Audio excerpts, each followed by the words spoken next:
Voltou para cobrar. Era uma daquelas noites quentes de dezembro de 1997. Sabe? O tipo de noite que parece que o mundo inteiro está parado, esperando alguma coisa acontecer. Na cidadezinha de Pedra Branca, no interior de Minas Gerais, 4 adolescentes caminhavam pela estrada de terra batida, suas risadas ecoando entre os eucaliptos que balançavam com a brisa morna da madrugada. Lucas tinha 16 anos e aquele jeito de quem achava que sabia de tudo. Os cabelos despenteados caíam sobre os olhos escuros, e ele carregava uma lanterna velha que mais piscava do que iluminava.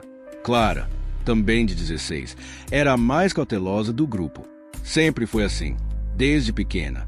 Tinha aquele olhar profundo, meio desconfiado, como se enxergasse coisas que os outros não viam. Rafael, o mais novo, só 15 anos, era pura energia. Não parava quieto nem por um segundo, sempre inventando brincadeiras ou apostas malucas. E Beatriz, a Beatriz, 17 anos, linda como uma boneca de porcelana, com aqueles cabelos loiros que brilhavam até no escuro e um sorriso que fazia qualquer garoto da cidade perder o rumo. "Vocês têm certeza que querem fazer isso?" perguntou Clara, parando no meio da estrada e olhando para a silhueta sombria que se desenhava no alto do morro. A mansão Valadares. Todo mundo na cidade conhecia aquela casa, e todo mundo evitava passar perto dela, principalmente à noite. "Ah, Clara, para com isso." Rafael deu um tapinha no ombro da amiga. "É só uma casa velha. Horas. O pessoal da cidade fica inventando história de assombração porque não tem mais o que fazer." Lucas riu, balançando a lanterna. "O Rafael tem razão. Aposto que quando a gente entrar lá, vai encontrar rato e teia de aranha. Nada mais." Beatriz mordeu o lábio inferior, um tique nervoso que ela tinha desde criança. Mas e se realmente tiver alguém lá dentro? Dizem que o velho Valadares nunca saiu da casa depois que a família dele morreu naquele acidente. Besteira. Lucas balançou a mão no ar. "O cara deve ter morrido faz tempo. A casa está abandonada há mais de 10 anos, Bia." Clara suspirou. Ela conhecia os amigos bem demais. Quando eles decidiam alguma coisa, não tinha mais jeito. E no fundo, ela também estava curiosa. A mansão Valadares sempre despertou sua imaginação. Quantas vezes ela não ficou olhando para aquela casa do quintal de casa, imaginando como seria por dentro. "Tá bom, vamos logo então. Mas se der alguma coisa errada, eu avisei." Clara cruzou os braços e começou a subir a trilha íngreme que levava ao portão da mansão. O portão de ferro estava entreaberto, rangendo baixinho com o vento. As dobradiças enferrujadas protestaram quando Lucas o empurrou completamente. O jardim que um dia foi bem cuidado agora era uma selva em miniatura. Mato alto, árvores crescendo onde não deviam, e no meio de tudo, como um fantasma do passado, a mansão se erguia imponente. Era uma construção típica do início do século, com 3 andares, uma arquitetura que misturava influências europeias. As janelas estavam fechadas com tábuas, mas algumas já tinham cedido ao tempo e deixavam brechas escuras e pareciam olhos vazios observando os 4 jovens. "Cara, essa casa é enorme." Rafael assobiou baixinho. "Imagina a festa que dava para fazer aqui." "Cala a boca, Rafa." Clara deu um tapa no braço do amigo. "Respeita os mortos, pelo amor de Deus." Eles se aproximaram da porta principal. Para surpresa de todos, ela não estava trancada. A madeira velha cedeu facilmente quando Lucas empurrou. Momento perfeito para o primeiro convite. "E aí, pessoal, tá gostando da história até agora? Vocês conseguem imaginar o que esses 4 jovens vão encontrar dentro dessa mansão misteriosa? Se vocês estão curiosos como eu, não esqueçam de dar aquele like maroto no vídeo e se inscrever no canal para não perder nenhum detalhe dessa aventura assombrada. Agora vamos ver o que acontece quando eles entram na casa. O cheiro que saiu da casa foi a primeira coisa que os atingiu. Não era bem cheiro de mofo ou de abandono. Era algo mais pesado, doce e azedo ao mesmo tempo, como frutas podres misturadas com flores velhas. Clara cobriu o nariz com a manga da blusa. "Que nojo!" Beatriz fez uma careta. "Cheira como se alguma coisa tivesse morrido aqui dentro." "Provavelmente morreu mesmo", murmurou Lucas, dirigindo a luz da lanterna para dentro da casa. O feixe de luz revelou um hall de entrada impressionante. Um lustre gigantesco pendia do teto alto, coberto por uma camada espessa de poeira e teias de aranha. Uma escadaria em mármore subia para o segundo andar, e quadros enormes decoravam as paredes, seus rostos desbotados parecendo seguir os movimentos dos jovens. Rafael foi o primeiro a entrar, como sempre.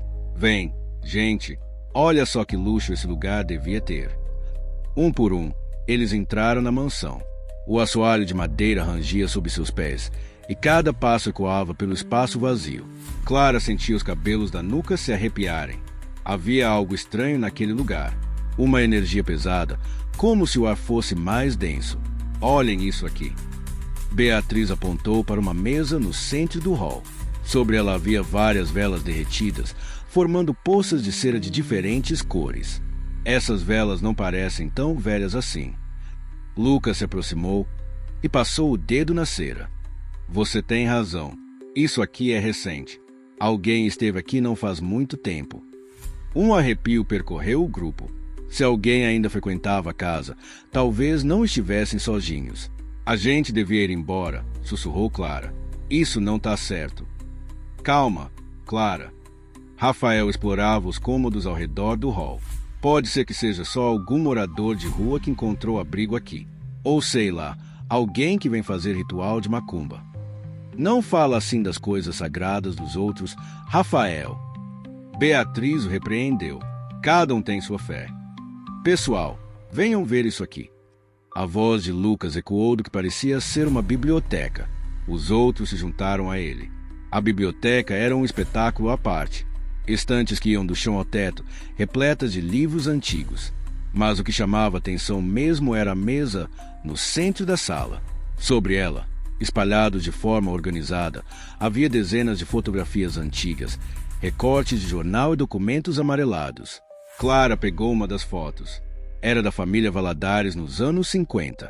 Um homem de meia-idade, uma mulher elegante e 3 crianças posavam em frente à mansão, todos sorrindo, sem imaginar o destino trágico que os esperava. Olhem essa matéria de jornal. Beatriz apontou para um recorte. É de 1987. Trágico acidente mata a família inteira na estrada de Pedra Branca. Apenas o patriarca Sebastião Valadares sobrevive. Rafael leu por cima do ombro da amiga. O acidente aconteceu na Curva do Diabo, quando o carro da família derrapou na pista molhada pela chuva e capotou várias vezes. Sebastião Valadares, de 58 anos, foi o único sobrevivente, mas sofreu ferimentos graves, ficou desfigurado pelo acidente. Que tristeza, murmurou Clara. Imaginem a dor desse homem, perder a família inteira assim. E onde ele está agora? Perguntou Lucas. A matéria é de 87. Já faz 10 anos. Foi então que ouviram um ruído vindo de cima, como se alguém estivesse arrastando móveis pelo chão do segundo andar. Os 4 se entreolharam, o sangue gelando nas veias. O que foi isso? Sussurrou Beatriz, se agarrando no braço de Rafael. Outro ruído, mais alto dessa vez, como passos pesados caminhando de um lado para outro. Tem alguém aqui em cima, disse Lucas, tentando manter a voz firme, mas falhando miseravelmente. Clara já estava caminhando em direção à porta. Vamos embora. Agora. Mas antes que pudessem se mover, uma voz ecoou pelos corredores da mansão. Uma voz rouca, carregada de dor e raiva. Quem ousa perturbar meu descanso? O terror tomou conta do grupo. Rafael agarrou a mão de Beatriz, que estava pálida como um fantasma. Lucas apontou a lanterna para a escadaria, mas o feixe de luz tremia tanto que não iluminava nada direito. Sebastião Valadares, murmurou Clara. Ele ainda está vivo. Passos começaram a descer a escada, devagar, um por um, como uma contagem regressiva para o desespero. Na penumbra, uma figura começou a se materializar, alto, curvado, com roupas esfarrapadas que um dia foram elegantes. Mas o que mais aterrorizou os jovens foi o rosto. O lado esquerdo parecia normal, embora muito envelhecido. Mas o lado direito era uma massa de cicatrizes e carne deformada. O olho estava fechado por uma cicatriz profunda, e a boca estava torta, dando-lhe uma expressão permanente de dor e raiva. Crianças? A voz saiu distorcida, assustadora. Há tanto tempo que ninguém vem me visitar. Rafael tentou puxar o grupo para a porta, mas Sebastião foi mais rápido do que imaginavam. Com uma agilidade surpreendente para alguém de sua idade e condição, ele bloqueou a saída. Não, não, não. Vocês vieram até aqui. Agora vão me fazer companhia. Por favor, senhor. Clara encontrou coragem para falar. Nós não queríamos incomodar. A gente só estava explorando. Não sabia que o senhor morava aqui. Sebastião riu. Um som terrível que ecoou pelas paredes da mansão. Explorar. Sim, eu também gostava de explorar quando era jovem como vocês. Antes de tudo ser tirado de mim. Ele se aproximou mais, e eles puderam ver melhor as cicatrizes horríveis que cobriam não apenas seu rosto, mas também suas mãos e braços. Vocês sabem o que é perder tudo. Sua voz ganhou um tom ainda mais sombrio. Acordar um dia e descobrir que sua esposa, seus filhos, sua vida inteira desapareceram em questão de segundos. Sentimos muito pela sua perda, senhor. Beatriz conseguiu falar, embora sua voz tremesse. Mas nós precisamos ir embora. Nossos pais vão ficar preocupados. Pais. Sebastião repetiu a palavra como se fosse um conceito estranho. Eu era pai. Tinha 3 filhos lindos.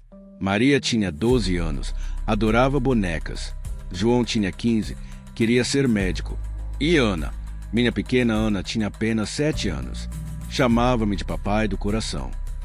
Lágrimas começaram a escorrer pelo rosto desfigurado do homem. Eles foram tirados de mim. E sabem por quê? Por causa de uns malditos adolescentes que decidiram fazer uma brincadeira na estrada naquela noite chuvosa. O grupo se olhou com horror crescente. Não foram vocês, Sebastião continuou, mas podiam ter sido. Jovens inconsequentes que acham que o mundo é um parquinho de diversões, que não pensam nas consequências de seus atos. Lucas tentou raciocinar com ele. Senhor Sebastião, nós entendemos sua dor, mas isso não foi culpa nossa. Nós nem éramos nascidos quando aconteceu o acidente. Culpa? Sebastião gritou, fazendo todos ecoarem. Vocês falam de culpa. Eu convivo com a culpa todos os dias. Culpa por ter sobrevivido quando minha família morreu. Culpa por não ter conseguido salvá-los. Ele começou a andar de um lado para outro como um animal enjaulado. Vocês sabem o que eu fiz nos últimos 10 anos. Estudei. Aprendi sobre justiça, sobre equilíbrio, sobre como as coisas funcionam no universo. Rafael sussurrou para Clara. O cara pirou de vez. Mas Sebastião ouviu. Pirei? Não, meu jovem. Eu me iluminei. Descobri que existe uma força maior que governa nossas vidas. Uma força que cobra o que é devido. E essa força, ela me escolheu como seu instrumento. Segundo convite estratégico. Gente, vocês estão sentindo essa tensão toda? Eu tô aqui com o coração na boca imaginando o que vai acontecer com esses 4 jovens. Se vocês também estão grudados na tela, não esqueçam de dar um like para fortalecer o canal e se inscrever para não perder nenhuma história arrepiante como essa. E agora, preparem-se para o que vem por aí, porque a coisa vai ficar muito mais intensa. Sebastião foi até uma gaveta velha e retirou de lá um objeto que fez o sangue do jovem gelar. Uma faca longa, com a lâmina brilhando mesmo na penumbra da mansão. Vocês vieram até aqui por um motivo, disse ele, testando o fio da lâmina com o polegar. Uma gota de sangue escorreu, mas ele não pareceu sentir dor. O destino os trouxe até mim. E agora vocês vão me ajudar a restaurar o equilíbrio. Que equilíbrio? Clara perguntou, tentando manter a calma embora por dentro estivesse apavorada. 4 vidas foram tiradas de mim naquela noite. Minha esposa e meus 3 filhos.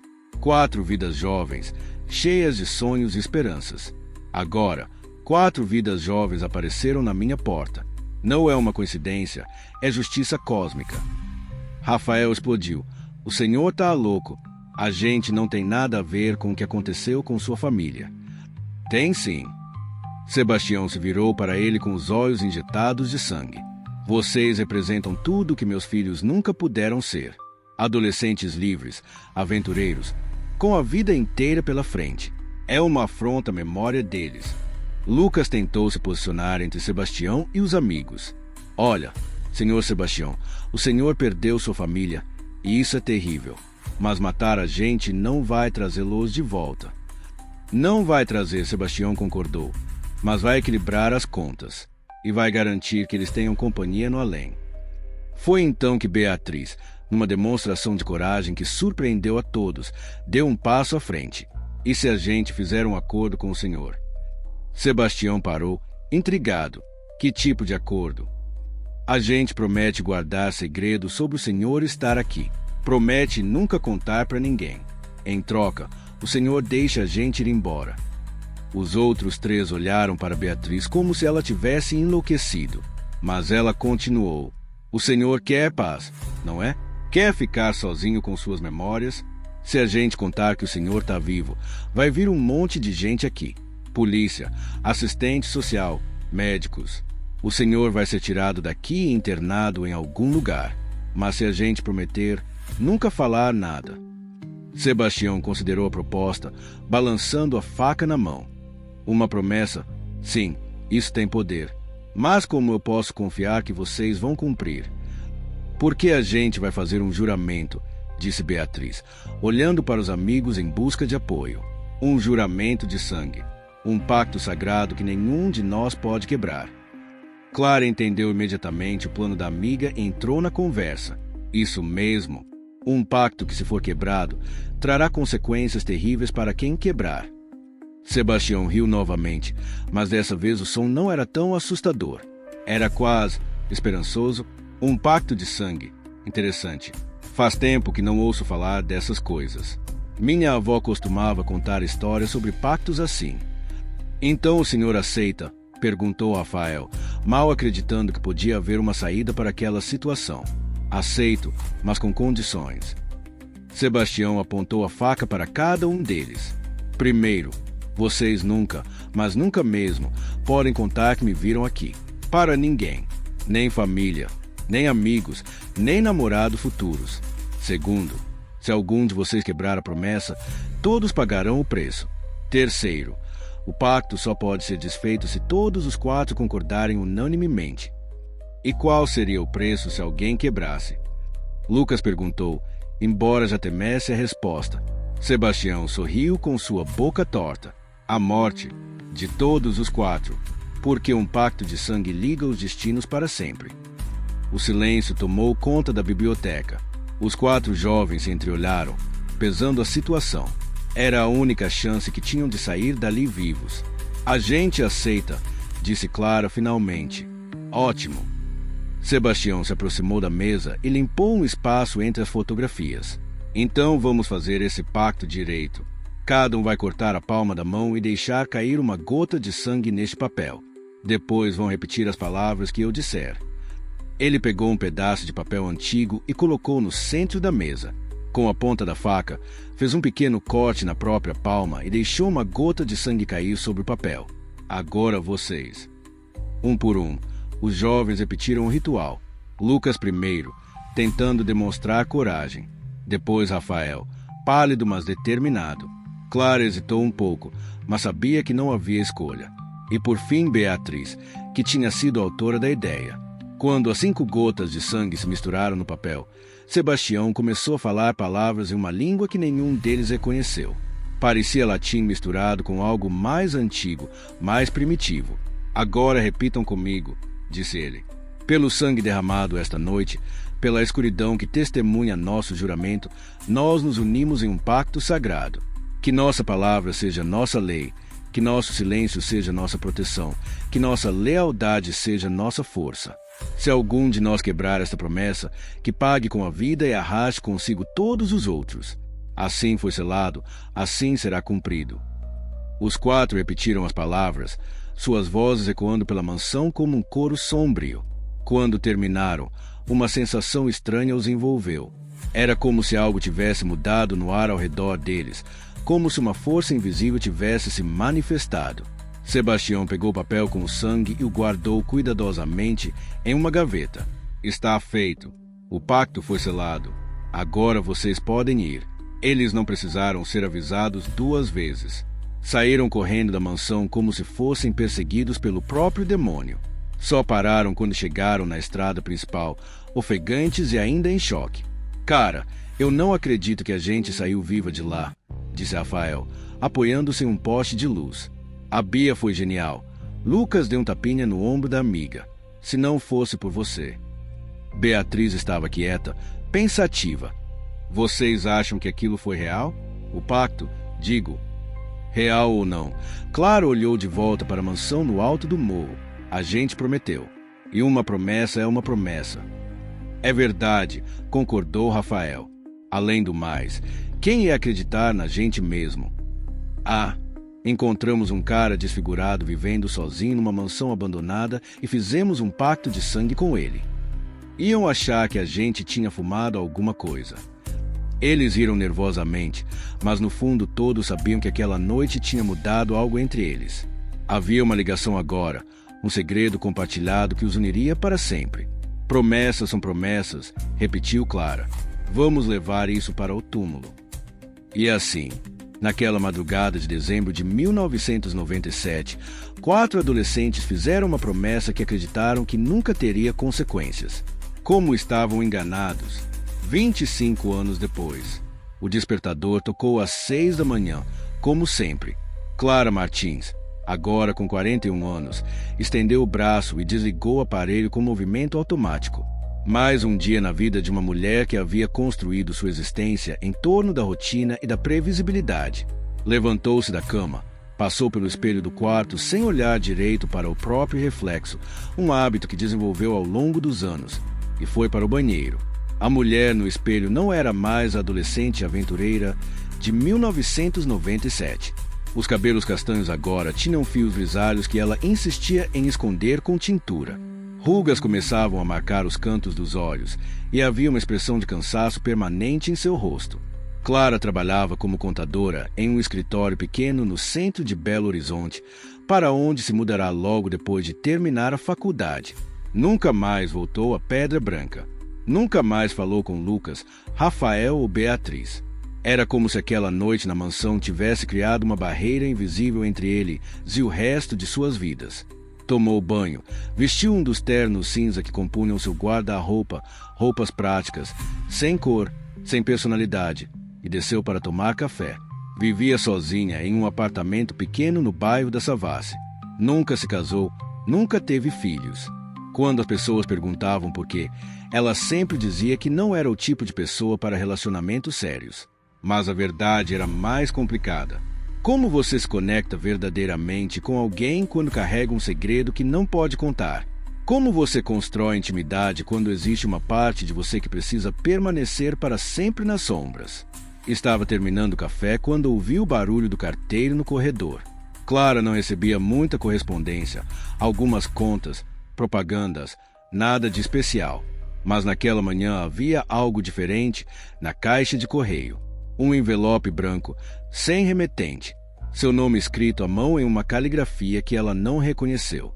Por dentro, uma folha de papel simples com uma única frase.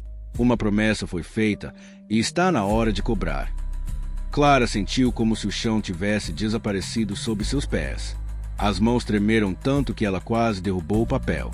25 anos. 25 anos de silêncio absoluto. E agora, isso. Correu para o telefone e discou um número que não ligava há décadas, mas que nunca conseguiu esquecer. A mãe de Rafael ainda morava na mesma casa em Pedra Branca. Alô, Dona Teresa, aqui é a Clara. Clara Martins. Lembra de mim? Clara, meu Deus, menina, faz tanto tempo. Como você está? Eu tô bem, Dona Teresa. Escuta, eu precisava falar com o Rafael. O senhor tem o telefone dele.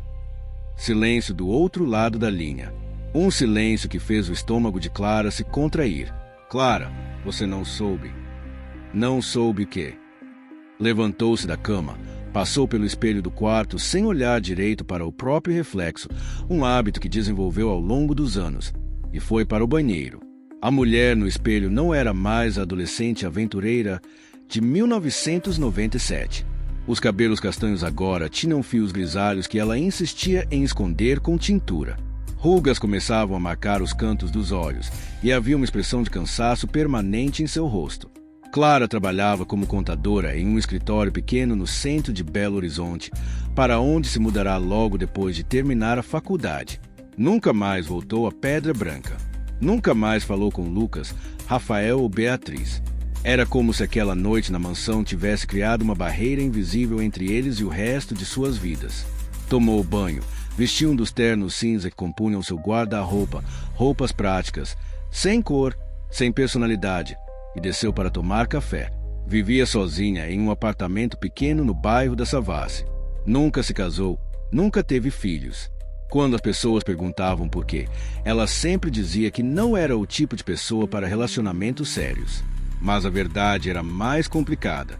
Como você se conecta verdadeiramente com alguém quando carrega um segredo que não pode contar? Como você constrói intimidade quando existe uma parte de você que precisa permanecer para sempre nas sombras? Estava terminando o café quando ouviu o barulho do carteiro no corredor. Clara não recebia muita correspondência, algumas contas, propagandas, nada de especial. Mas naquela manhã havia algo diferente na caixa de correio. Um envelope branco, sem remetente. Seu nome escrito à mão em uma caligrafia que ela não reconheceu. Por dentro, uma folha de papel simples com uma única frase. Uma promessa foi feita e está na hora de cobrar. Clara sentiu como se o chão tivesse desaparecido sob seus pés. As mãos tremeram tanto que ela quase derrubou o papel. 25 anos. 25 anos de silêncio absoluto. E agora, isso. Correu para o telefone e discou um número que não ligava há décadas, mas que nunca conseguiu esquecer.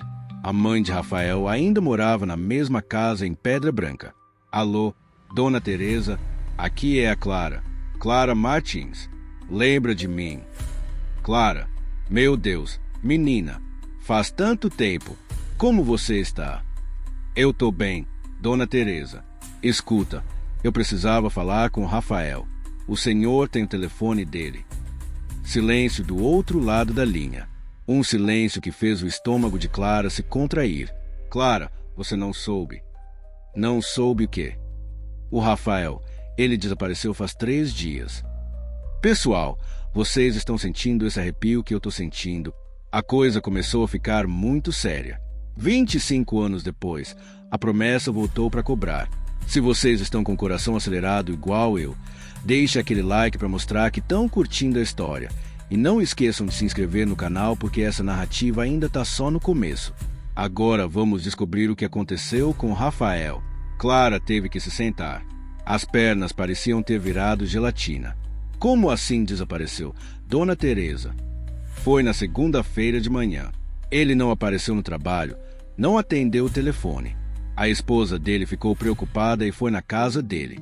A porta estava aberta, a comida no fogo ainda estava quente, mas ele tinha sumido, como se tivesse saído de casa por alguns minutos e nunca mais voltado. Clara tentou processar a informação. Rafael tinha se casado, tinha uma vida normal. Trabalhava em quê? Ele estava trabalhando onde? Ah, o menino virou advogado. Acredita? Tinha um escritório próprio aqui na cidade mesmo. Casou com a Fernanda. Você lembra da Fernanda? Era 2 anos mais nova que vocês na escola. Tem uma filhinha linda, a Sofia. Ela tá com 8 anos agora. Uma família.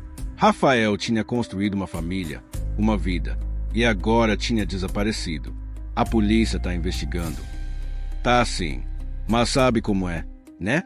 Homem adulto que desaparece, eles acham que foi por vontade própria, que brigou com a mulher ou tá devendo dinheiro para alguém. Mas eu conheço meu filho, Clara. O Rafael nunca abandonaria a filha dele. Clara sabia que Dona Teresa estava certa. O Rafael que ela conhecia era impulsivo, aventureiro, mas não era covarde. Nunca abandonaria uma criança. Dona Teresa, a senhora tem o telefone da Beatriz ou do Lucas? A Beatriz eu sei que mora em São Paulo. Virou médica, se não me engano.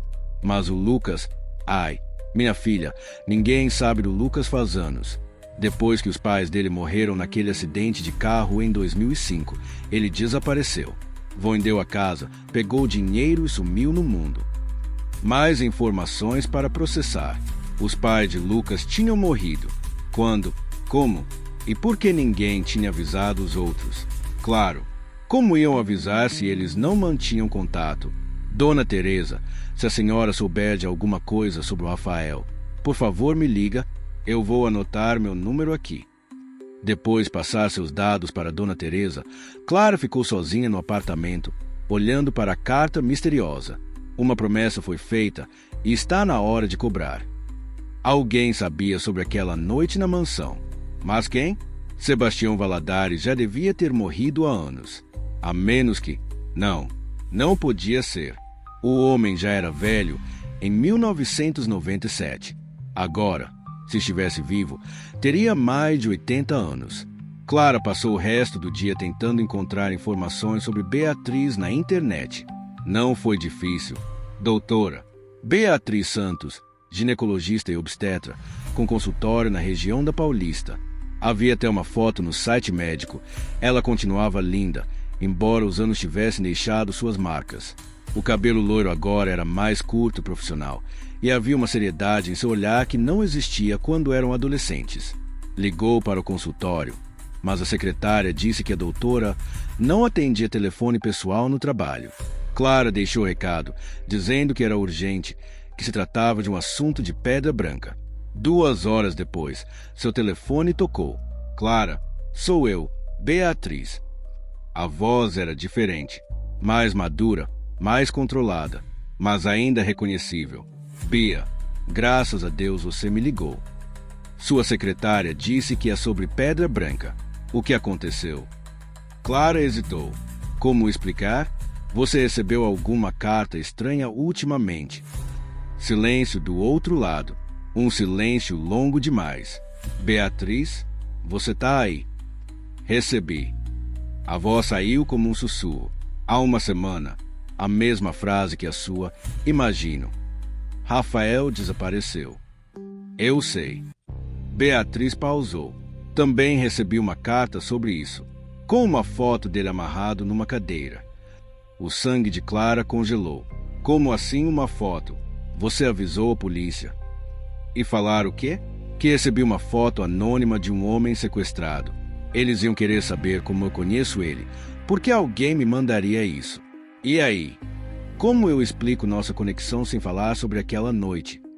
Clara entendeu perfeitamente. O pacto não permitia que elas falassem sobre aquela noite com ninguém de fora do grupo. A gente precisa se encontrar, disse Clara, e descobrir onde está o Lucas. Sobre o Lucas? Beatriz hesitou. Clara, eu tenho uma confissão a fazer. Eu nunca perdi completamente o contato com ele. Como assim? Depois que os pais dele morreram, ele ficou muito mal. Começou a beber, entrou numa depressão profunda. Apareceu no meu consultório em São Paulo alguns anos atrás, destruído. Disse que não conseguia esquecer aquela noite, que tinha pesadelos constantes com o Sebastião. Clara sentiu um misto de raiva e alívio. Raiva por Beatriz ter escondido isso. Alívio por Lucas estar vivo. Onde ele está agora? Não faço ideia. Na última vez que conversamos, faz uns 2 anos, ele estava morando numa república em Santos, trabalhando como mecânico. Mas, Clara, ele não estava bem. Nada bem. O que você quer dizer? Ele estava obcecado.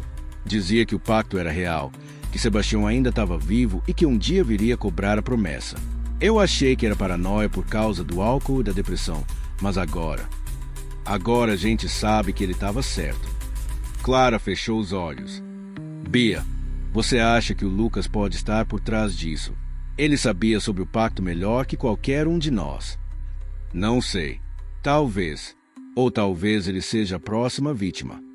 Elas combinaram de se encontrar no fim de semana em Pedra Branca. Beatriz cancelaria seus compromissos e dirigiria de São Paulo. Clara pediria uns dias de folga no trabalho. Precisavam voltar ao local onde tudo começou.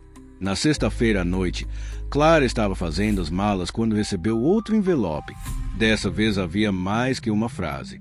Havia uma foto antiga, eles 4 na frente da mansão, naquela noite de 1997. Clara não se lembrava de ninguém ter tirado uma foto.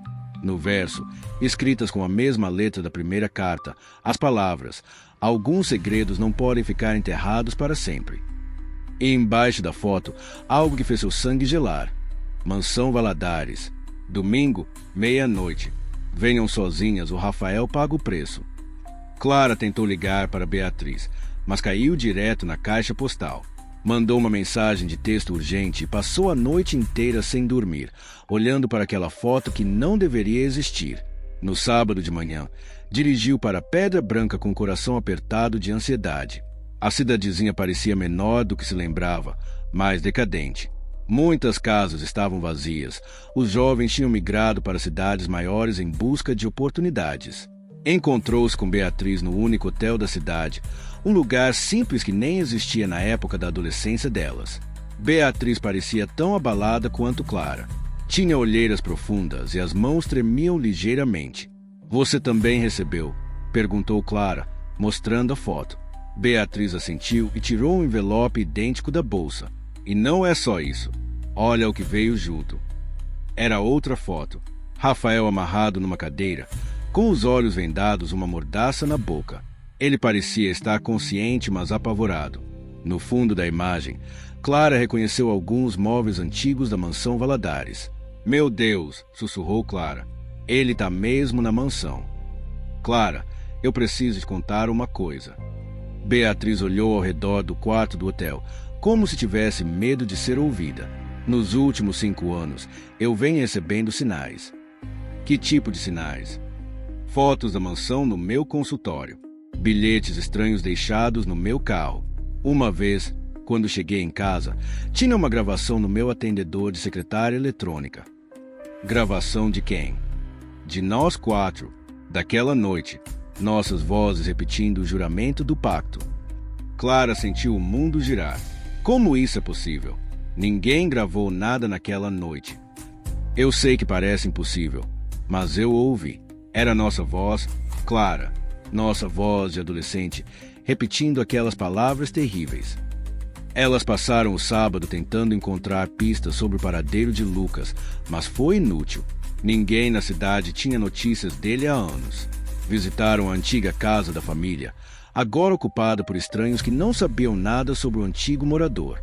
À noite, foram jantar no único restaurante que ainda funcionava na praça principal. Era um lugar simples, familiar, onde as pessoas locais se reuniam para conversar e fofoca.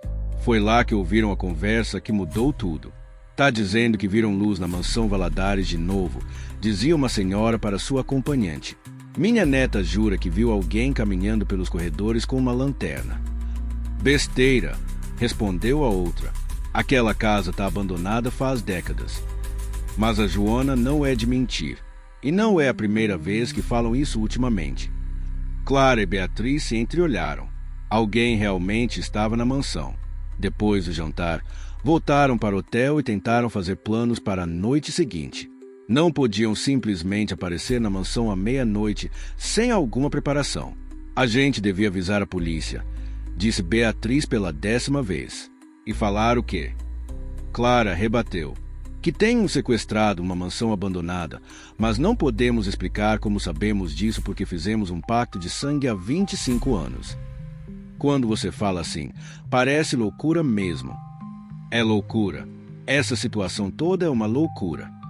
Clara se levantou e começou a andar de um lado para outro no quarto. "Mas é nossa loucura. Nossa responsabilidade. Gente, eu tô com o coração na garganta. Vocês conseguem imaginar como essas duas mulheres devem estar se sentindo? 25 anos depois, o passado voltou para assombrar suas vidas. Se vocês estão sentindo essa tensão toda igual eu, deixe esse like para mostrar que estão investidos na história. E não esqueçam de se inscrever no canal para acompanhar todos os detalhes desse mistério que está só esquentando. E agora, chegou a hora da verdade. Domingo chegou como um dia de funeral. O céu estava nublado, com nuvens pesadas que prometiam chuva. Clara acordou às 5 da manhã, incapaz de dormir mais. Beatriz já estava acordada, sentada na cadeira do quarto, olhando pela janela. "Você dormiu alguma coisa?" perguntou Clara. "Nem fechei os olhos. Fico pensando, se for uma armadilha e se quem está por trás disso quiser nos matar. Então a gente morre." Clara disse isso com uma serenidade que surpreendeu a si mesma. mas pelo menos vamos morrer tentando salvar o Rafael. Elas passaram o dia fazendo preparativos. Compraram lanternas novas, pilhas extras, um canivete pequeno que Clara escondeu na bota. Beatriz sugeriu que levassem algum tipo de arma, mas não tinham como conseguir nada do tipo numa cidade pequena sem chamar atenção. Às 9 da noite, dirigiram até a estrada que levava à mansão. Deixaram o carro escondido atrás de algumas árvores, a cerca de 1 quilômetro da casa. Se precisassem fugir correndo, era melhor que o carro não fosse visto. A caminhada até a mansão foi silenciosa e tensa. A cada sombra que se movia entre as árvores, a cada ruído da mata, elas se sobressaltavam. A lua estava escondida atrás das nuvens, tornando a noite ainda mais sombria. A mansão se erguia diante delas exatamente como 25 anos atrás. Mas agora havia luz nas janelas do segundo andar. Uma luz fraca, amarelada, como de velas. "Ele está lá em cima", sussurrou Beatriz. O portão rangeu da mesma forma quando o empurraram. O jardim continuava selvagem, talvez ainda mais invadido pelo mato. Mas o caminho até a porta principal parecia ter sido usado recentemente.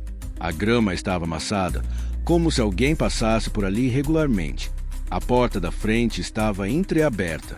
Clara olhou o relógio no pulso. 11h58. 2 minutos para a meia-noite. "Vamos entrar", sussurrou Beatriz. Antes que Clara pudesse responder, uma voz familiar ecoou de dentro da casa. "Podem entrar, meninas. Estou esperando vocês." Era Lucas. A voz estava mais grossa, marcada pelos anos e provavelmente pelo álcool, mas era definitivamente Lucas. Elas entraram devagar. O hall de entrada estava iluminado por dezenas de velas espalhadas por todos os cantos. O lustre continuava coberto de poeira e teia de aranha, mas agora havia algo pendurado nele. Cordas. Várias cordas formando laços. "Lucas!" Clara chamou. "Onde você está?" "Aqui em cima. Subam devagar. E não tentem nada estúpido." Elas subiram a escadaria de mármore que rangeu sob seus pés. No segundo andar, mais velas iluminavam um corredor longo com várias portas. Uma delas estava aberta e de lá vinha a voz de Lucas. Era o que devia ter sido o quarto principal da mansão. Uma cama enorme com dossel dominava o centro do ambiente. Numa cadeira ao lado da cama, Rafael estava amarrado e amordaçado, consciente mas claramente assustado. Quando viu as duas amigas, seus olhos se encheram de lágrimas de alívio. E em pé ao lado de Rafael, segurando uma faca que parecia familiar demais, estava Lucas. Mas não era o Lucas que elas se lembravam. Estava magro demais, com cabelo longo e sujo, barba por fazer, roupas esfarrapadas. Mas o que mais assustava eram os olhos. Havia uma loucura neles, uma fixação doentia que gelou o sangue das duas mulheres. "Finalmente", disse Lucas com um sorriso que não chegava aos olhos. "Finalmente estamos todos reunidos novamente." "Lucas, o que você está fazendo?" Beatriz tentou se aproximar, mas ele apontou a faca na direção dela. "Fique onde está. Bia, vocês duas, sentem naquelas cadeiras." Só então elas perceberam que havia 2 cadeiras preparadas do outro lado do quarto, com cordas aposicionadas para amarrá-las. "Não vamos sentar enquanto você não explicar o que está acontecendo", disse Clara, tentando manter a voz firme. Lucas riu, um som amargo e sem humor. "O que está acontecendo? O que está acontecendo é que vocês quebraram a promessa." "Que promessa? A gente nunca contou para ninguém sobre aquela noite." "Não." Lucas caminhou até uma mesa ao lado da janela e pegou alguns papéis. "Então expliquem isso aqui." Eram impressões de e-mails, páginas de sites, documentos oficiais. Clara pegou um deles e leu por cima. Era um relatório médico de Beatriz, datado de 3 anos atrás, onde ela mencionava um psicólogo ter tido experiências traumáticas na adolescência envolvendo ameaças de morte. "Isso não é quebrar a promessa", protestou Beatriz. "Eu nunca falei detalhes. Nunca mencionei a mansão ou Sebastião." "Isso aqui." Lucas mostrou outro documento. Era um requerimento de Clara no trabalho, pedindo transferência para outro departamento por motivos pessoais relacionados a traumas não resolvidos da juventude. "Lucas, isso não conta. A gente não revelou o segredo." "Não." Lucas gritou, fazendo Rafael se contorcer na cadeira. Vocês acham que o pacto era brincadeira. Acham que palavras não têm poder. Ele se aproximou de Clara, com a faca ainda na mão. Qualquer menção, qualquer referência, qualquer coisa que pudesse levar alguém a descobrir a verdade era proibida. Vocês sabiam disso. Tá bom, digamos que você esteja certo, disse Beatriz, tentando acalmar a situação. Então vamos consertar. Vamos refazer o pacto. Vamos encontrar uma solução. Não dá mais tempo. Lucas balançou a cabeça. Ele já sabe. Ele já acordou. Quem sabe? Quem acordou? Sebastião. É claro. Vocês acham que ele morreu? Vocês acham que alguém como ele simplesmente morre? Clara e Beatriz se entreolharam. Lucas tinha enlouquecido completamente. Lucas, escuta. Clara tentou usar um tom maternal. O Sebastião era um homem velho e ferido. Mesmo que estivesse vivo em 1997, ele teria mais de 80 anos agora. Não pode ser ele que está por trás disso.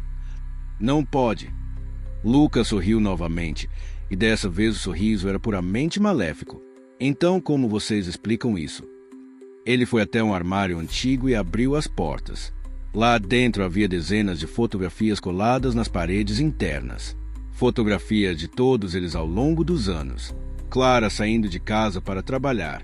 Beatriz no consultório. Rafael com a família. Lucas em vários momentos de sua vida de decadência. Ele vem nos vigiando há 25 anos, sussurrou Lucas. Esperando que um de nós quebrasse a promessa para poder cobrar o preço. E onde ele está agora? Perguntou Clara, embora já temesse a resposta. Aqui. A voz veio de trás deles. Elas se viraram e sentiram como se tivessem visto um fantasma. Na porta do quarto estava Sebastião Valadares. Mas era impossível. O homem diante deles parecia ter a mesma idade de 25 anos atrás. As cicatrizes continuavam iguais, as roupas eram as mesmas, até o cheiro estranho que emanava dele era idêntico. Como? Beatriz mal conseguiu falar. Surpresa. Sebastião entrou no quarto devagar, saboreando o terror estampado nos rostos das duas mulheres. Vocês realmente acharam que eu era apenas um homem comum. Ele caminhou até Rafael e passou a mão carinhosamente pelos cabelos do refém. Seu amigo aqui me fez companhia por 3 dias. Foi muito educado, devo dizer. Não gritou tanto quanto eu esperava. O que você é? Clara perguntou, embora no fundo já soubesse que não queria ouvir a resposta. Eu sou alguém que aprendeu que a morte é apenas uma transição, que a dor pode ser uma ponte entre mundos, que a vingança pode sustentar uma alma indefinidamente. Sebastião se aproximou dela. Vocês fizeram um pacto comigo, crianças. Um pacto de sangue. Acham que essas coisas são brincadeira. Minha gente, eu tô tremendo aqui. Vocês estão conseguindo dormir depois dessa história? O Sebastião parece que não envelhece. O Lucas enlouqueceu. E agora as consequências do pacto finalmente chegaram. Se vocês estão grudados na tela igual eu, deixe aquele like para mostrar que estão amando essa narrativa de arrepiar. Se inscreve no canal para não perder nenhum detalhe do final dessa história que está deixando todo mundo sem fôlego. O pacto, Sebastião continuou, criou um vínculo entre nossas almas. Eu não podia morrer completamente enquanto vocês não pagassem o preço por quebrá-lo. Mas a gente não quebrou, gritou Beatriz. Não. Sebastião riu. Lucas me mostrou as evidências. Cada pequena menção, cada terapia onde vocês tocaram no assunto, cada momento em que deixaram escapar alguma coisa sobre aquela noite, tudo isso foi alimentando minha conexão com vocês. Ele se virou para Lucas. Apenas ele permaneceu fiel. Apenas ele entendeu a seriedade do que fizemos. Por isso ele veio me procurar. Você veio procurar ele. Clara olhou para Lucas com horror. Você está trabalhando com essa coisa. Lucas baixou a cabeça. Eu não tinha escolha. Clara, ele apareceu para mim há 2 anos. Disse que o pacto ia ser cobrado de qualquer jeito. Que eu podia escolher, ser vítima ou ser instrumento de justiça. Instrumento de justiça. Beatriz estava incrédula. Lucas, você sequestrou Rafael. Nos atraiu aqui com mentiras. Eu salvei vocês. Lucas explodiu. Se eu não tivesse feito isso, ele teria vindo buscar vocês uma por uma, quando estivessem sozinhas, sem defesa. Pelo menos assim estamos todos juntos. Sebastião bateu palmas devagar. Que bela demonstração de lealdade. Mas agora chegou a hora de encerrar isso definitivamente. Ele se dirigiu a Rafael e cortou as cordas que prendiam a cadeira. Rafael tirou a mordaça da boca e tentou falar, mas Sebastião encostou a faca em sua garganta. Aqui está como vai funcionar, disse Sebastião. Vocês têm uma escolha. Podem morrer todos aqui, agora, pagando o preço por terem quebrado o pacto. Ou o quê? Perguntou Clara. Ou podem renovar o pacto. Para sempre. Se tornarem meus servos eternos, como Lucas se tornou. Ajudar-me a encontrar outros jovens inconsequentes que precisam aprender sobre a seriedade das promessas. Você tá louco se acha que vamos aceitar isso, disse Beatriz. Estou. Sebastião sorriu com sua boca torta. Lucas, mostre a elas o que acontece com quem recusa. Lucas foi até outro armário e abriu. Lá dentro havia uma coleção macabra. Dedos humanos preservados em vidros, dentes ensanguentados, madeixas de cabelo de diferentes cores. Estes, disse Sebastião orgulhosamente, são lembrancinha de outros pactos que quebrei ao longo dos anos. Outros jovens que fizeram promessas levianamente e depois tentaram fugir das consequências. Clara sentiu náusea. Quantos? Perdi a conta, mas cada um me deu mais poder, mais tempo. O sangue derramado em pactos quebrados é a fonte da minha imortalidade. Rafael finalmente conseguiu falar. Vocês não podem aceitar isso. Ele vai usar vocês para fazer com outras pessoas o que fez conosco. Sebastião pressionou a faca mais fundo na garganta de Rafael. Silêncio. Vocês têm 30 segundos para decidir. Clara olhou para Beatriz. Nos olhos da amiga, viu o mesmo desespero que sentia. Como elas tinham chegado naquele ponto. Como uma aventura adolescente tinha se transformado numa situação de vida ou morte 25 anos depois. 20 segundos. Espera, disse Clara. Se a gente aceitar, o Rafael fica livre. Rafael vai ter a mesma escolha que vocês. Servir ou morrer. E se a gente recusar? Todos morrem, mas eu prometo que será rápido. 10 segundos. Beatriz olhou para Clara e sussurrou. Eu tenho uma filha, uma menina de 6 anos que está com minha irmã em São Paulo. Clara fechou os olhos. Uma filha. Beatriz tinha uma filha e nunca tinha contado. 5 segundos. Eu aceito, disse Beatriz rapidamente. Bia, não, gritou Rafael. Eu também aceito, disse Clara. Não podia deixar a amiga enfrentar aquilo sozinha. Sebastião sorriu triunfantemente. Perfeito. E você, Rafael? Rafael olhou para as 3 pessoas que um dia tinham sido seus melhores amigos. Lucas, que tinha enlouquecido e se tornado servo de uma entidade maléfica. Clara e Beatriz, que tinham acabado de assinar uma sentença de morte para suas almas. Eu prefiro morrer, disse ele firmemente. Rafael, não. Clara tentou se mover, mas Lucas a segurou. Eu não vou passar o resto da eternidade fazendo mal para outras pessoas. Se esse é o preço da nossa estupidez adolescente, eu pago, mas não vou arrastar mais ninguém comigo. Sebastião assentiu com respeito. Corajoso. Eu admiro isso. Será rápido. E antes que qualquer um pudesse reagir, ele passou a faca pela garganta de Rafael. O sangue jorrou por todo o quarto. Rafael tentou falar alguma coisa, mas só saiu um gorgolejo.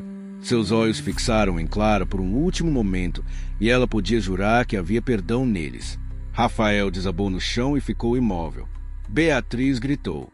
Um grito de horror e desespero que ecoou pelos corredores da mansão.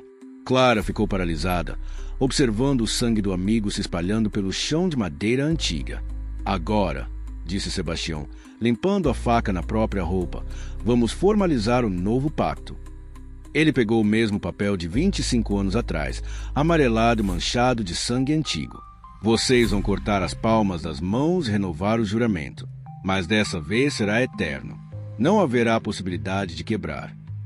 Clara estava em estado de choque, mas conseguiu sussurrar. E se nós recusarmos agora? Agora já é tarde demais. Vocês já aceitaram. O acordo já foi feito. Lucas se aproximou com uma faca limpa. Desculpa, meninas. Eu realmente sinto muito. Mas antes que ele pudesse chegar até elas, Clara teve uma ideia desesperada. Espera, gritou. O pacto original dizia que só podia ser quebrado se todos os 4 concordassem unanimemente. Lembra? Sebastião parou, intrigado. E daí? Rafael tá morto. Ele nunca pode concordar em quebrar o pacto original. Isso significa que o pacto original ainda está valendo.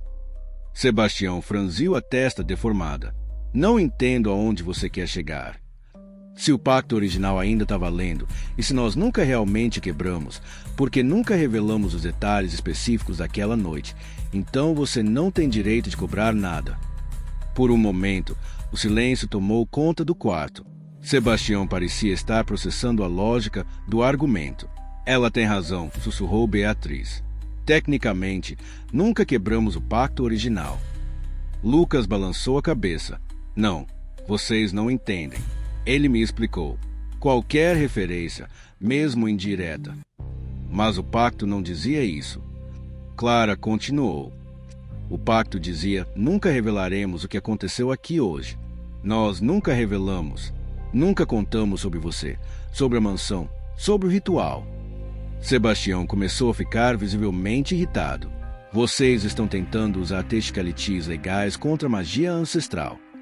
Estamos usando as próprias palavras do pacto contra ele, retrucou Clara. Foi então que algo extraordinário aconteceu. O papel com o sangue do pacto original, que estava na mesa, começou a brilhar. Uma luz fraca, mas crescente, emanava das manchas de sangue seco. O que está acontecendo? Perguntou Beatriz. Lucas recuou, assustado. Isso nunca aconteceu antes. Sebastião olhou para o papel com uma mistura de raiva, medo. O pacto está se defendendo, murmurou ele. As próprias palavras estão ganhando vida. A luz ficou mais intensa. E então, para espanto de todos, a voz de Rafael ecoou pelo quarto. Mas não era Rafael vivo. Era sua voz vinda de outro lugar, de outro plano. O pacto permanece íntegro, disse a voz espectral. Não foi quebrado. Não pode ser modificado sem o consentimento de todos os participantes. Sebastião rugiu de raiva. Isso é impossível. Eu sou o guardião do pacto. Você foi testemunha do pacto. A voz de Rafael continuou. Não seu dono. O pacto pertence apenas a quem derramou sangue voluntariamente. Gente, vocês estão vendo isso? O próprio Rafael, mesmo depois de morto, está lutando pelos amigos. O pacto tem vida própria e agora a situação virou completamente. Se vocês estão com o coração disparado igual ao meu, deixa esse like para mostrar que essa história está emocionante demais. E se inscreve no canal porque ainda tem mais reviravolta nessa narrativa incrível. A luz do papel se intensificou ainda mais e outras vozes começaram a ecoar pelo quarto. Vozes que Clara não reconheceu imediatamente. Mãe. Sebastião cambaleou para trás. Maria, João, Ana. Eram as vozes de sua família morta no acidente de 1987. Elas falavam em uníssono, criando uma harmonia fantasmagórica. Sebastião, nossa morte foi um acidente, não uma vingança, não uma dívida a ser cobrada. Não. Sebastião gritou. Vocês foram tirados de mim. Eu tenho o direito de buscar justiça. Justiça não é vingança. A voz de sua esposa ecoou mais clara. Você se tornou algo terrível. Algo que nós não reconhecemos. Por favor, disse a voz infantil de Ana, sua filha mais nova. Pare com isso. Papai, deixe essas pessoas em paz. Sebastião caiu de joelhos, as mãos cobrindo o rosto desfigurado. Eu fiz tudo por vocês. Tudo para honrar a memória de vocês. Você fez tudo por sua própria dor, disse João, seu filho adolescente, e transformou essa dor em ódio. Isso não nos honra. Lucas observava a cena em estado de choque. Não pode ser. Ele me disse que eles queriam vingança, que aprovavam o que estávamos fazendo. Sebastião mentiu para si mesmo, disse a voz de Maria, a filha mais velha. E você acreditou nessas mentiras. A luz do papel começou a se espalhar pelo quarto iluminando cada canto escuro. Na luz, formas espectrais começaram a se materializar. Não apenas a família de Sebastião, mas outras figuras. Dezenas delas. Clara reconheceu alguns rostos das fotografias macabras que Lucas tinha mostrado. Eram as vítimas dos outros pactos quebrados ao longo dos anos. Todas essas pessoas, sussurrou Beatriz. Ele matou todas essas pessoas. Uma das figuras espectrais se destacou do grupo e caminhou até Sebastião. Era um jovem de cerca de 20 anos, com roupas dos anos 80. Eu fiz um pacto com você em 1989, disse o espectro. Prometemos nunca contar que vimos você na casa. Mas 3 anos depois, mencionei numa terapia que tinha tido um encontro traumático com um homem desfigurado. Você considerou isso quebrar o pacto? Quebrou, sim. Sebastião ainda tentava manter sua versão dos fatos. Não, disse outro espectro. Eu nunca falei detalhes. Nunca revelei sua identidade ou localização. Mas você me caçou mesmo assim. Um por um, mais espectros se manifestaram, cada um contando uma história similar. Jovens que tinham feito pactos de silêncio com Sebastião, mas que tinham sido mortos por violações técnicas, por interpretações distorcidas das regras originais. Você perverteu a magia dos pactos, disse a voz coletiva de todas as vítimas. Usou o poder sagrado das promessas para alimentar sua sede de vingança. Sebastião estava completamente quebrado agora, chorando como uma criança. Eu só queria que vocês voltassem. Eu só queria minha família de volta. Nós nunca fomos embora, disse suavemente a voz de sua esposa. Estávamos sempre aqui, esperando você nos encontrar, mas você escolheu o caminho da escuridão. A luz do pacto começou a pulsar como um coração. E então, algo milagroso aconteceu. O corpo de Rafael, que jazia imóvel no chão, começou a se mover ligeiramente. Isso é impossível, murmurou Lucas. Mas não era impossível.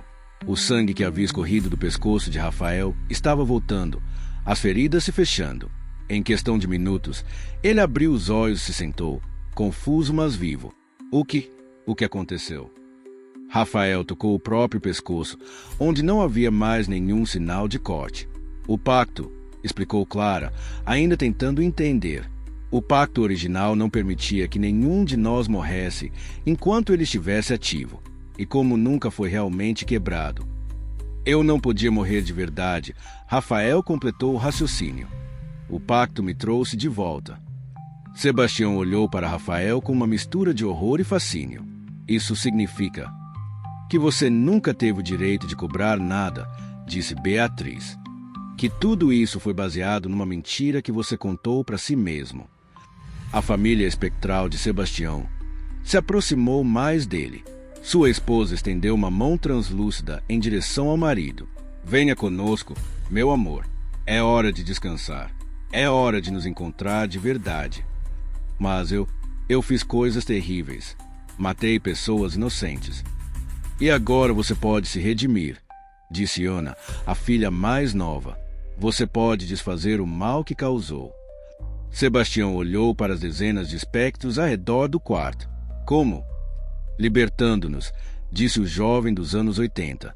Todos nós estamos presos aqui por causa da sua interpretação distorcida dos pactos. Se você abrir mão do poder que roubou, poderemos seguir em frente. E você também poderá seguir em frente, acrescentou Maria, sua filha. Poderá finalmente ficar conosco. Sebastião ficou em silêncio por um longo momento. Depois, lentamente, se levantou e caminhou até a mesa onde estava o papel do pacto original. Para desfazer tudo, disse ele, eu preciso destruir a fonte do meu poder. Ele pegou o papel e olhou para ele por um último momento.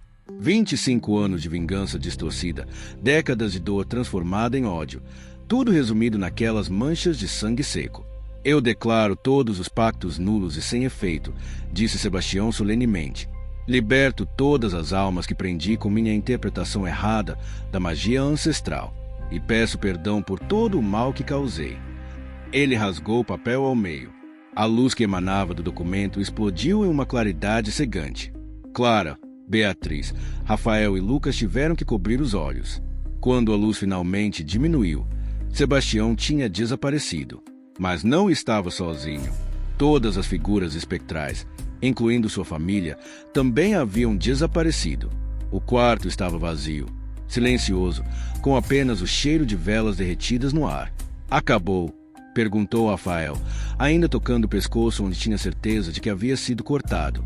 Acho que sim, disse Clara, olhando ao redor do quarto vazio. Lucas caiu numa cadeira, o peso da realidade finalmente atingindo-o. Meu Deus, o que eu fiz? O que eu me tornei? Beatriz se aproximou dele. Você foi manipulado, Lucas, assim como todos nós. Sebastião usou nossa culpa e nosso medo contra a gente. Mas eu ajudei ele. Eu sequestrei o Rafael. Eu trouxe vocês aqui para nos salvar, Clara interrompeu. No final das contas, foi isso que você fez. Se a gente não tivesse se reunido, se não tivesse enfrentado isso juntos, o Sebastião continuaria caçando pessoas inocentes. Rafael se levantou, ainda um pouco cambaleante. O Lucas tem razão de se sentir culpado, mas a culpa pode ser um começo, não um fim. A gente pode usar isso para tentar consertar as coisas. Como? Lucas olhou para os amigos com os olhos cheios de lágrimas. Primeiro, disse Beatriz, você vai comigo procurar tratamento, terapia, desintoxicação se for necessário, apoio psiquiátrico. Você não vai passar por isso sozinho. Segundo, acrescentou Clara, a gente vai procurar as famílias das outras vítimas do Sebastião. Não vamos contar toda a verdade, porque quem ia acreditar? Mas vamos dar a eles algum tipo de fechamento. Dizer que descobrimos que seus entes queridos não sofreram, que encontraram paz. E terceiro, disse Rafael, nós vamos finalmente ser os amigos que devíamos ter sido desde o início. Sem segredos, sem promessas impossíveis, sem tentar carregar nossos fardos sozinhos. Lucas chorou. Não o choro desesperado de quem enlouqueceu, mas o choro liberador de quem finalmente se permite sentir alívio. Vocês me perdoam? Ele perguntou. Já perdoamos, disse Clara. A verdadeira questão é, você consegue se perdoar? Pessoal, eu tô emocionado. Depois de tanta tensão, finalmente um momento de redenção e esperança. Vocês estão sentindo essa reviravolta incrível? O poder da amizade verdadeira, vencendo as forças sombrias do passado. Se vocês estão emocionados igual eu, deixa esse like para mostrar que essa história tocou o coração de vocês e se inscreve no canal porque ainda tem o desfecho dessa jornada incrível. Eles saíram da mansão juntos, pela primeira vez em 25 anos caminhando como um grupo unido. O céu havia se aberto durante todo aquele tumulto sobrenatural e agora uma chuva fina lavava a noite, como se o próprio universo estivesse limpando os vestígios do que havia acontecido. Na estrada, pararam e olharam para trás uma última vez. A mansão Valadares estava completamente escura agora, sem luzes fantasmagóricas, sem presenças assombradas. Apenas uma casa velha e vazia, com suas memórias finalmente em paz. A gente nunca mais vai ter que voltar aqui, disse Rafael. Não, concordou Clara, mas também nunca vamos esquecer o que aprendemos. Que lição foi essa? Perguntou Lucas. Beatriz pensou por um momento. Que promessas têm poder. Mas o poder real não vem das palavras que falamos ou do sangue que derramamos. Vem do amor e da lealdade que colocamos por trás dessas palavras. E que segredos são como veneno, acrescentou Clara. Quanto mais você guarda, mais eles te consomem por dentro. E que amizade verdadeira, disse Rafael, significa estar presente nos momentos difíceis, não apenas nos bons. Eles caminharam de volta para onde Clara tinha deixado o carro. A chuva estava mais forte agora, mas nenhum deles parecia se importar. Era como se a água estivesse lavando não apenas a sujeira da noite, mas também os fantasmas que carregavam há décadas. O que vocês vão fazer agora? Perguntou Lucas quando chegaram ao carro. Eu vou voltar para São Paulo, disse Beatriz. Vou buscar minha filha na casa da minha irmã e vou contar para ela que ela tem uma mãe que a ama mais que tudo no mundo. E vocês vão conhecer ela. Clara sorriu. Eu adoraria conhecer a sobrinha postiça. E eu, disse Rafael, vou voltar para casa e abraçar minha esposa e minha filha. Vou contar para elas que as amo e que quase perdi a chance de dizer isso. E você, Clara? Lucas perguntou. Clara pensou por um momento. Eu acho que vou mudar. Não só de apartamento ou de emprego. Vou mudar a forma como vivo. Vou parar de ter medo de me conectar com as pessoas. Vou parar de usar aquela noite como desculpa para não ser feliz. E eu, disse Lucas, vou aceitar a ajuda de vocês. Vou me tratar. Vou tentar me tornar a pessoa que deveria ter sido se nunca tivesse encontrado Sebastião. Eles se abraçaram ali na estrada, sob a chuva. 4 pessoas de meia idade que finalmente tinham encontrado o caminho de volta à amizade que compartilhavam na adolescência. Prometam uma coisa para mim, disse Clara. Depois de tudo isso, você ainda quer fazer promessas? Rafael riu. Esta é diferente. Prometam que nunca mais vamos deixar tanto tempo passar sem conversar. Prometam que vamos ser presentes na vida uns dos outros.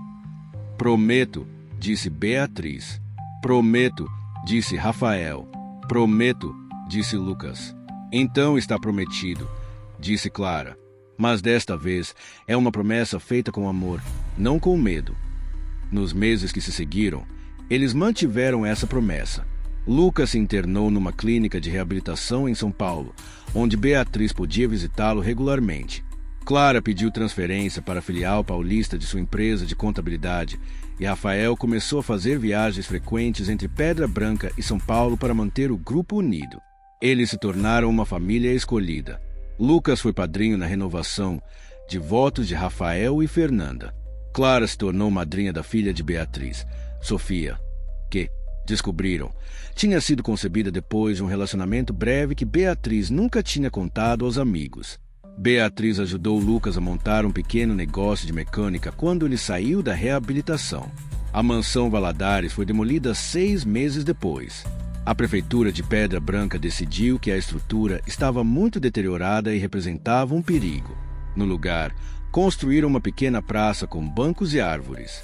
Numa tarde de domingo, quase um ano depois daquela noite terrível, os 4 se encontraram nesta mesma praça. As crianças, Sofia, de 6 anos, e Sofia, de 9, brincavam nos brinquedos novos enquanto os adultos conversavam. Vocês se arrependem? Perguntou Rafael de repente. De quê? Clara estava observando Sofia tentar ensinar Sofia a fazer castelos na areia do parquinho. De tudo, da aventura adolescente, do pacto, de toda a confusão que veio depois. Lucas pensou por um momento. Eu me arrependo da dor que causei. Me arrependo de ter me perdido por tantos anos. Mas não me arrependo de ter conhecido vocês, mesmo com tudo que passou. Eu também não, disse Beatriz. Aquela noite nos conectou de uma forma que nada mais poderia ter feito. E no final, nos trouxe de volta uns para os outros. É estranho, disse Clara, mas eu acho que precisávamos passar por tudo isso. Precisávamos aprender que algumas promessas valem a pena quebrar e outras valem a pena morrer por elas. Quais são as que valem a pena morrer por elas? Perguntou Rafael. Clara apontou para as 2 meninas brincando. As promessas que fazemos por amor. As promessas de proteger, de cuidar, de estar presente. Essas são as únicas promessas que realmente importam. Uma brisa suave passou pela praça, balançando as folhas das árvores jovens. Por um momento, Clara jurou que ouviu algo como um suspiro de alívio no vento. Como se antigas presenças finalmente estivessem descansando em paz. Tia Clara. Sofia correu até ela. Você pode me ajudar com o castelo? Claro, meu amor. Clara se levantou e foi brincar com a menina.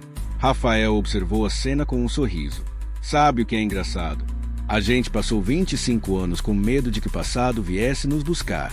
Mas no final, foi o passado que nos trouxe o presente que a gente realmente queria. Como assim? Perguntou Lucas. Esta família, esta conexão. Essa sensação de pertencer a alguma coisa maior que nós mesmos. Beatriz assentiu. Vocês sabem o que Sofia me perguntou ontem. O quê? Ela perguntou se vocês eram meus irmãos, porque ela disse que a gente se trata como família. E o que você respondeu? Lucas estava curioso. Eu disse que vocês são melhor que irmãos. São as pessoas que eu escolhi para dividir minha vida. Quando o sol começou a se pôr, eles se prepararam para ir embora. As meninas estavam cansadas de brincar e todos tinham compromissos no dia seguinte: trabalho, escola, consultas médicas, a vida normal de pessoas normais. Mas antes de partir, eles fizeram algo que havia se tornado uma tradição. Ficaram em círculo, de mãos dadas, e fizeram uma nova promessa. Prometo estar presente, disse Clara. Prometo ser honesto, disse Lucas. Prometo cuidar, disse Beatriz. Prometo amar, disse Rafael. E então, juntos, prometo que esta família que escolhemos vai durar para sempre. Não havia sangue derramado. Não havia rituais sombrios ou palavras em línguas antigas. Apenas 4 pessoas que tinham aprendido o verdadeiro significado de promessas feitas com amor. Quando saíram da praça, Clara olhou uma última vez para o local onde havia sido a mansão. Não havia mais nada lá. Apenas um espaço vazio onde crianças podiam brincar e famílias podiam se reunir. Onde o passado sombrio tinha sido substituído por um futuro cheio de possibilidades. E assim termina a nossa história. Pessoal, uma jornada que começou com medo e segredos, mas terminou com amor e redenção. Vocês sentiram essa transformação incrível? Como 4 pessoas puderam superar o passado mais sombrio e construir algo lindo juntas? Se essa história tocou o coração de vocês como tocou o meu, deixe esse like para mostrar que vocês acreditam no poder da amizade verdadeira. E se inscreve no canal para mais histórias que vão emocionar e surpreender vocês. Obrigado por ter acompanhado até aqui essa aventura incrível. 2 semanas depois, Clara estava no seu novo apartamento em São Paulo, um lugar maior, mais colorido, com fotos dos amigos e das meninas espalhadas pela sala, quando encontrou algo inesperado na caixa de correio. Era um envelope branco, sem remetente. Por um momento, seu coração disparou, mas quando abriu, viu que não era uma ameaça do passado. Era uma carta da prefeitura de Pedra Branca. A carta informava que, durante a demolição da mansão, haviam encontrado um baú enterrado no quintal. Dentro do baú, havia diversos objetos pessoais da família Valadares, fotografias, joias, documentos e uma carta endereçada para quem encontrar isto. A carta estava anexada à correspondência da prefeitura. Era da própria esposa de Sebastião, escrita pouco antes do acidente fatal de 1987. Meu querido Sebastião tem sofrido muito ultimamente. Sei que ele carrega culpas que não são suas, medos que não deveria ter. Se algo me acontecer, espero que ele encontre paz. Espero que entenda que amor verdadeiro não é se agarrar ao passado, mas celebrar o que foi compartilhado e seguir em frente com o coração aberto para novas possibilidades de felicidade. Sebastião, meu amor, se você estiver lendo isto, nos encontraremos novamente, mas primeiro você precisa viver. Precisa perdoar a si mesmo. Precisa permitir que outros o amem como eu o amei. Clara sorriu, limpando uma lágrima que insistia em escorrer. Mesmo depois da morte, o amor tinha encontrado uma forma de trazer cura. A esposa de Sebastião tinha deixado exatamente as palavras que ele precisava ouvir, mesmo que tivesse levado mais de 30 anos para encontrá-las. Ela dobrou a carta cuidadosamente e a guardou numa gaveta especial, junto com outras lembranças importantes de sua vida. Não como um segredo a ser escondido, mas como uma lembrança do poder transformador do perdão. Naquela noite, Clara ligou para os amigos e contou sobre a carta. Todos ficaram emocionados, mas não surpresos. Era como se soubessem que o universo tinha suas próprias maneiras de amarrar pontas soltas. Vocês acham que ele recebeu a mensagem? Perguntou Lucas. Lá onde quer que ele esteja. Tenho certeza que sim, disse Beatriz. Amor verdadeiro sempre encontra um jeito. E enquanto conversavam pelo telefone, cada um em sua casa, cercados pelas famílias que haviam construído ou reconstruído, todos sentiram a mesma coisa.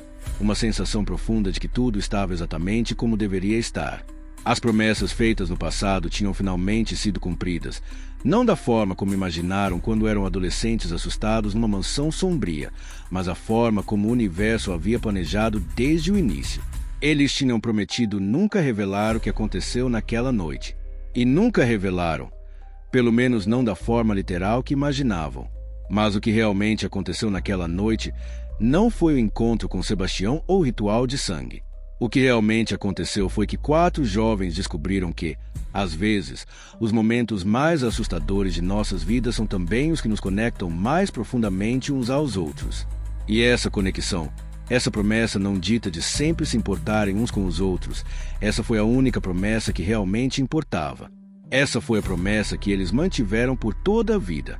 Anos depois, quando Clara já tinha cabelos completamente grisalhos, Sofia estava na faculdade, ela às vezes passava pela praça em Pedra Branca onde havia sido a mansão. Sempre parava no mesmo banco e observava as crianças brincarem.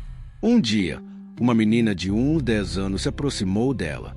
A senhora conhecia as pessoas que moravam aqui antes. A menina perguntou com curiosidade. Clara sorriu. Conhecia algumas delas, sim. Minha avó disse que aconteciam coisas assombradas aqui, que tinha fantasmas e pactos de sangue. Sua avó tem uma imaginação muito ativa. Clara riu suavemente. Mas sabe o que eu acho que realmente acontecia aqui? O quê? Eu acho que pessoas solitárias encontravam umas às outras. E que, às vezes, quando estamos muito sozinhos ou muito assustados, podemos transformar até os encontros mais bonitos em algo que parece assustador. A menina pensou por um momento. Então os fantasmas eram só pessoas que precisavam de amigos. Algo assim, Clara sentiu. Às vezes, os únicos fantasmas que existem são os que criamos em nossa própria mente. A menina acenou e voltou correndo para brincar com os amigos. Clara ficou mais alguns minutos observando, pensando em como a vida tinha uma forma estranha de fazer tudo dar certo no final. Seu celular tocou. Era uma mensagem de grupo que Lucas havia criado, com fotos da festa de aniversário de Sofia. Beatriz mandando receitas que queria experimentar no próximo encontro. Rafael compartilhando uma piada que Fernanda tinha contado. Coisas simples, coisas normais, coisas que fazem a vida valer a pena. Clara digitou uma resposta: amo vocês, nos vemos no domingo. E Weil caminhava de volta para o carro. Pensou na promessa que tinham feito décadas atrás numa noite assombrada. Nunca revelaremos o que aconteceu aqui hoje. A verdade é que nunca precisaram revelar. O que aconteceu naquela noite, o nascimento de uma amizade que duraria a vida inteira, estava se revelando todos os dias, em cada abraço, em cada risada compartilhada, em cada momento em que escolhiam estar presentes uns para os outros. E essa? Clara pensou. Weil ligava o carro. Essa era a única promessa que realmente valia a pena fazer. A promessa de amar e ser amado. A promessa de que, não importa o que o futuro trouxesse, eles enfrentariam juntos. Porque algumas promessas não são feitas para serem quebradas ou mantidas. Algumas promessas são feitas para serem vividas.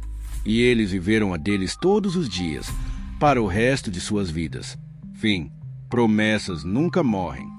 Apenas esperam para serem cumpridas da forma que o coração verdadeiramente deseja.